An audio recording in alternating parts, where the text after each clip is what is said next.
சிந்து பெருவி அடுத்த வர எபிசோடில் பார்த்தீங்க அப்படின்னா சுல்லா பார்த்தீங்கன்னா சிந்துவை பற்றின எல்லா உண்மையும் பார்த்தீங்க அப்படின்னா ஒன்று விடாமல் பார்த்தீங்கன்னா அன்னபூர்ணி முன்னாடியும் வீட்டில் உள்ள எல்லாரும் முன்னாடியும் வந்து சொல்லிடுவான்.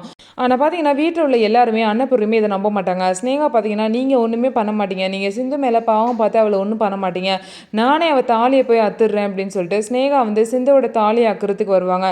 உடனே பார்த்தீங்கன்னா சஞ்சய் கிட்ட சொல்லி அன்னபூர்ணி வந்து ஸ்னேகாவை அடக்கி வைக்க சொல்லுவாங்க. உடனே பார்த்தீங்க அப்படின்னா சஞ்சய் வந்து ஸ்னேகா நீ என்ன காரியம் பண்ணிட்டு இருக்க, ஓ மேலே தப்ப வச்சுட்டு நீ சிந்து மேலே பழி போடுறியா, இந்த மாதிரி சுல்லா எப்படி இவ்வளோ மாதம் இல்லாமல் இவ்வளோ கல்யாணம் ஆனப்பெல்லாம் சொல்லாமல் எப்படி அவன் இப்போ உண்மையை சொல்லலாம், இதுக்கு பின்னாடி என்ன இருக்குது அப்படின்னு சொல்லிட்டு சுல்லா கிட்ட கேட்பாங்க.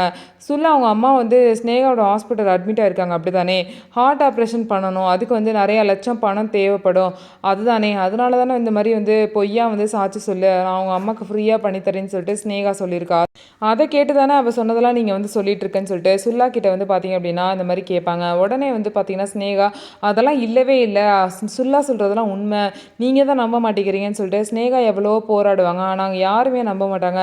ஸோ இதுக்கப்புறம் இப்போயும் இந்த உண்மை அப்படியே மறைஞ்சு போயிருமா, இல்லை சிந்து மாட்டிப்பாங்களா, என்ன நடக்க போகுதுன்னு சொல்லிட்டு வெயிட் பண்ணி பார்ப்போம். நம்ம வீடியோ உங்களுக்கு பிடிச்சிருந்தா நம்ம வீடியோவை லைக் பண்ணிக்கோங்க, மறக்காமல் நம்மளோட சேனலை சப்ஸ்கிரைப் பண்ணிவிட்டு பாருங்கள்.